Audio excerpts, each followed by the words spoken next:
Hello and welcome back to the channel. In today's video I'm going to be sharing with you how to cut and sew a backless 3-part corset with a basque waistline and also a gathers. So if this is something you like, please don't forget to hit on the subscribe button, give this video a thumbs up. So let's dive right into today's video. So to start, I've gone ahead to mark out all my basic measurements, which includes my shoulder to bust, which is 9 inches, shoulder to under bust, which is 12, shoulder to waistline, which is 17. And after that, I added 4 inches for my basque. You can use 5 inches for your basque, but 4 inches is okay for this because the basque is not too deep. Next, I'll be marking my shoulder divided by 2, which is 14 divided by 2, I have 7. From that point, I'll come down by 1 inch for my shoulder slope, place my ruler and I'll connect. Now, I'll place my tape back to find my chest line. To find your chest line is your bust circumference divided by 6 plus 1.5 inches. Mine is 7 and I made a dot, place my ruler and draw out a straight line at that point. After this, I'll go back and mark what I have on the shoulder on that point, which is 7 inches, and I'll go ahead to mark. So after marking, I'll be connecting it by placing my ruler and I'll draw out a straight line. Next, I'm going to draw my armhole curve, but I might not be needing this, but I'll be using it as a guide. Now, I'll mark my bust circumference divided by 4 at that point. Go ahead, divide what I have at the armhole into 2 and mark. From that point, I'll come out by ½ inch and I'll go ahead to connect to that point and to the upper part of the shoulder. So after I'm done marking, I'm going to go ahead to mark my dart. To mark my dart, I'll start with marking my nipple to nipple divided by 2. My nipple to nipple is 7 divided by 2, I have 3.5, and I'll go ahead to mark this all the way to the lower part of my pattern.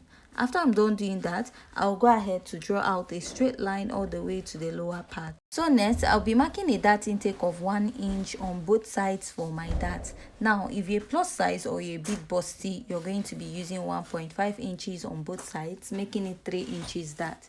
Now, I'll place my ruler and I'll connect all the way from the upper part to the lower part of my pattern. And after I'm done marking this, I'll go ahead to use my marker to outline this to make it more visible for you to see.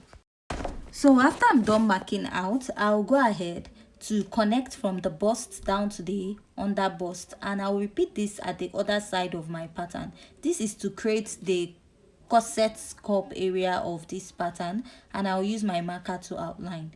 Next, I'm going to go ahead to come up by 1.5 inches, but first I'll be marking 1.5 inches and 2 inches. So the reason why I'm marking both is that most times I use 1.5 and I get this question about using 2 inches also. So I'll just go ahead and use the 2 inches first and then go ahead to mark my nipple to nipple back. But while cutting the corset, I ended up using 1.5. So here, I'll go ahead to mark the same dart intake of 1 inch on both sides. So if you're a plus size, you will not be using the same dart intake. You're going to mark 1.5 inches on both sides, or you're going to mark 1 inch at the center side of the cup and mark 2 inches at the other side because the bust is fuller by the side. After that, you're just going to connect it just the same way that I did.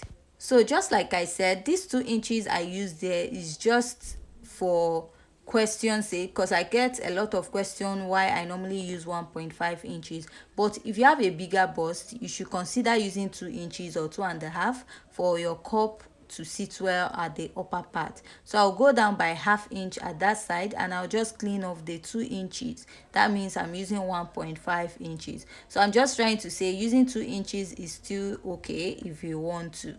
1.5 inches is not a constant when you are making your corset, whatever you feel comfortable with at the upper part. After that, I'll go ahead and use my marker to connect. So this is what I have after I'm done marking out, and I'll go ahead to insert my body measurement. To mark, I'll mark my bust circumference divided by 4 at this point. So for the dart intake, whenever I'm making a backless corset or a corset that doesn't have a sleeve, instead of using this dart intake on top, I normally use the one at the chest line so that I will not have any excess by the side. And I'll add extra sewing allowance of 1.5 inches, which is not also a standard, to add your sewing allowance, just go ahead and use up to 2 inches or 2.5 or 3 inches. So at the waistline, I'll mark my waist circumference divided by 4, measure this that intake here, and I will add my sewing allowance to the pattern. So going over to the waistline, so I also had a request to snatch the waist of this corset. So I'll be using the easiest method. So my waist is 28 inches and I want to take out 3 inches from it. It will give me 25. So that 25, I'll fold it into 2 this way, and what I will have is 12.5 inches. So that 12.5 inches, I'll fold it again, and what I have is approximately 6.25. So this is like minusing 3 inches from my waist. I have 25, and that 25 you divide it by 4, which is that 6.25, and I marked, measured the dart intake, and I replaced, and I'll add my sewing allowance. So this is the easiest method of snatching out your waistline, or you can also use the method of adding darts. So for a beginner, this is the best for you. So I'll go ahead and connect this all the way to the lower part of my pattern. And if you notice, this side did not cut across the lower side, which is the basque part of this dress, because at the back it stopped at the waist. So the waistline of the front should match what we have at the back. So if you notice, I went in by my sewing allowance plus little, so that by the time I join the back and the front, it will be matching. So to create the basque effect on this pattern, I'll go ahead to blend in my dart this way. This is the easiest way to do this. You don't have to cut out your waistline and attach another pattern paper to it. Now I'll connect from that point all the way to the basque point of the dress, which is 4 inches. So looking at what we have, the basque effect of the dress is not so deep, so using 4 inches should be okay for this. So after I'm done ruling this out, I'll go ahead and use my marker to mark this out to make it more visible for you to see. So this is what I have for the basque effect at the waistline of the dress. So next we'll be working on the cup area. So I'll come in by 1/2 inch at my chest line and I'll mark. So at this point, I'll use my pencil to draw out the neckline, because what we have there is not so deep. So after I'm done connecting it this way, I'll just go ahead and use my marker and I will connect it.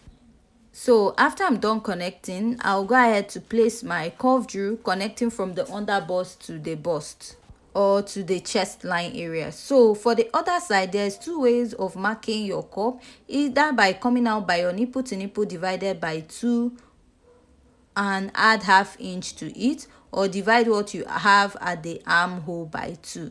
So this method will give you almost the same point, and you're just going to make use of the one that works for you. Now I'll go ahead to connect this, and then I'll be connecting from the upper part to the side of my cup. So whenever I'm making a tube corset, like a corset that doesn't have a yoke at the back, I like going up by 1/2 inch. This is to avoid revealing my armhole. But if I'm making a corset with yoke, it's best to go down by 1/2 inch from your chest line, or you can still leave it that way. So I'll just go ahead and connect. So if you notice, this corset is just a basic corset. I'm not using a bust dart for this. This is to make it beginner friendly. And from here, I'll go down by 1/2 inch, go up, and I'll be coming down by 1/2 inch again. So this is to create the 3-part corset effect we have on the cup. And after that, I'll just go ahead and I'll use my marker to outline this. So this is what I have on my pattern, and I'll just go ahead and I will label it out. So when you're cutting this out, you notice that there's like a sleeve, a strap, or whatever you call it, at the upper part of the cup, that is making the corset a backless corset. So you'll be doing that after you're done sewing, but I'll just go ahead and make a mark just to indicate that this is what we have on this part of the corset. And after that, I'll go ahead to cut this out. So if you have any question regarding this tutorial, please leave your question at the comment section, and if you haven't yet subscribed, please hit on the subscribe button, give this video a thumbs up, leave your comment at the comment section. So after I'm done cutting out my cup, I'll go ahead and cut out the 3-part cup area. So you'll be merging the upper part as one piece, and we'll be doing that when we are actually sewing the corset. So going over to the back pattern, I've gone ahead to mark out all the basic measurements, which is the shoulder to bust, under bust, waistline. So for this pattern, to make it easier, we are going to be using our front pattern, and all we are going to do is to place it on it, and we are going to pin it down. And first we'll start with pinning down the first or the center part of the corset, and make sure that it is matching this line, that is the under bust line, the waistline. And I'll go ahead to pin this. So when cutting this, we'll be taking this up and we'll be following the waistline, because the waist is meant to meet at the back. The waist at the front and the waist at the back is meant to meet. So after this, I'll go ahead and also pin the lower part of this pattern. So this will make your pattern align at both at the back and the front. So I'll just go ahead to trace this out. So after cutting this out, I'm going to go ahead to unpin my pattern, and after that I'll be going down by 1 inch at the back of the dress. So I'm meant to go down by ½ inch at the back of the dress, but when I was cutting out I forgot. So we'll be doing that when we are also sewing the dress. So now I'll be going in by 2 inches. This is to create the lacing bar area of this dress, and I'll mark. After I'm done marking, I'm going to go ahead to place my ruler, and I'm going to draw out a straight line at this point. After drawing out the straight line, I'll just make a mark to indicate that this is the lacing bar area of the dress, and I'll be cutting this out. So we are using a lacing bar area because we snatched the waistline of this dress. So the total length of my dress is 36 inches plus extra 1 inch for the folding allowance at the lower part of the dress. So now, since my waistline stopped at 17, what I'll now do is that 37 minus 17. I'll be having 20 inches. So the length of the Ankara part of this dress will be 20 inches. And for the total length of the fabric, it will be 20 by 3 yards. So you should use up to 3 yards to gather the waistline of your dress. So with this, we are done cutting. Join us in our next video where we'll be joining up this piece.